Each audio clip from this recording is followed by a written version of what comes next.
Welcome back and thanks for staying with the SABC News channel. So the signing of school indemnity forms ahead of excursions is certainly a regular practice for many parents. Now, with recent incidents of pupils dying on school trips, the agenda has decided to just pause for a moment and explore the real reasons behind indemnity forms and what effect ultimately they have. And for that discussion, we bring into our studios Steve Mabona, who's the Gauteng Education Department spokesperson, who's with us here in Studio 9. Great to see you as always, sir. Thanks very much for popping by and having what I think is a sobering discussion, especially on the wake of what took place. I mean, in the latest incident, we speak of Latoya Templeton, but there have been several other pupils who sadly have died at school excursions. And the question that comes up then for many parents who are understandably worried is what the point of these indemnity forms are. And I wonder if you can just break that down for us. Yeah, thank you very much, Ayanda. It's more about safeguarding both parties. Yeah. For in the event of any eventuality, you know that one might be negligent, whether it's a school or it's a parent or a child. So you need to make sure that you indemnify yourselves against liability. And the other thing is just to make sure that you disclose. Both parties need to indicate on what is it that we're indemnifying each other against. But it does not exonerate a school or a department in the event there's negligence. So both parties need to then declare, like for instance, if we were to make an example of the Latoya, matter, if the child cannot swim, you need to indicate that if they ask you whether the child can swim, you need to say yes or no. Right. But in this instance, you find that it was not applicable. So now, if you say not applicable, it's not sure, what you're saying. But safe to say that in this instance, there was facts that there was negligence coming from the school, be it educators and the principal, and so you will then be liable. The issue will then be probably on the value when we look at compensation. Lawmakers will know, attorneys and lawyers will know on how to manage that process. But yes, it's just to declare, on how you're going to be managing whatever eventuality in the event of anything. Yeah, part of what's being reported now is that Latoya's family is saying, at the very least, that hopefully lessons are being learned along the way and we won't have a repeat of this, especially because we've been here before. And Life Saving South Africa, apparently through their own investigations, have found that drownings are the second most common cause of deaths among children, I think, between the ages of 8 and 15. And Latoya fits firmly into that category. How is that informing the department's approach to these excursions?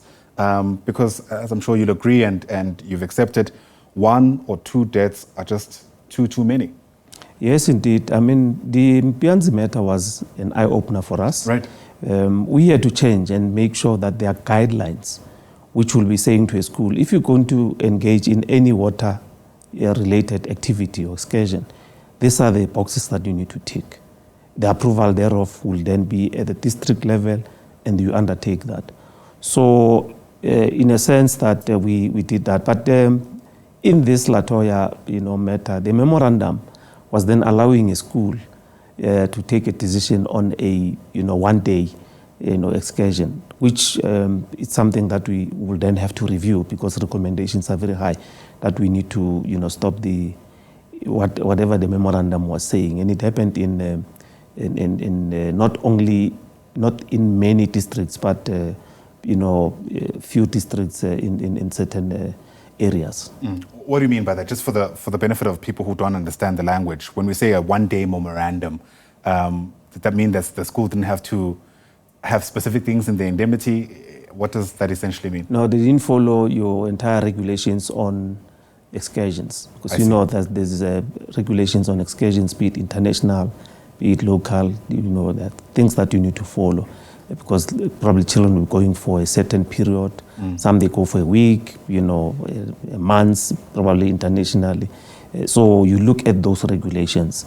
So the memorandum was exonerating some of the processes that they must follow when they just going, on the day, say we are going in the morning and around 2 o'clock we'll be back at school. Sure, and what a high cost the school has had to pay, including this family. Part of what that report that was sanctioned by the department found is that school officials also failed to take immediate action after they were told what actually took place. What does accountability look like now? Look, like as I've indicated, these incidences are assisting us to learn and implement, policies that are going to be assisting us. Yes, indeed, there's a recommendation that the educators and the principal must be charged.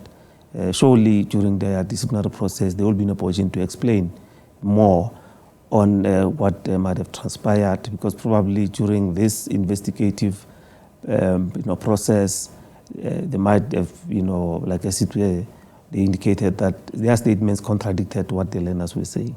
So they should be in a position to explain on some of these, finer details. But yes, indeed, as educators, we need to remember that we are parents at all times when children are in our care. Yeah. With the moments we have left, I'm sure there's a parent watching, trying to actually just figure out whether it's worth even sending their child to these kind of excursions, given what's taking place. What's the department's message to them?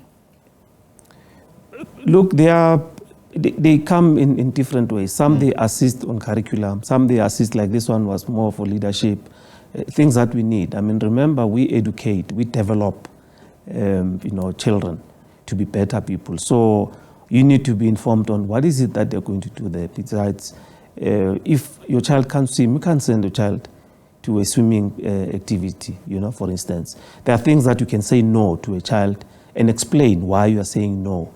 And, those that are beneficial, then you can send your child, but make sure that from your side, you tick all the boxes, and our schools will have to do the same.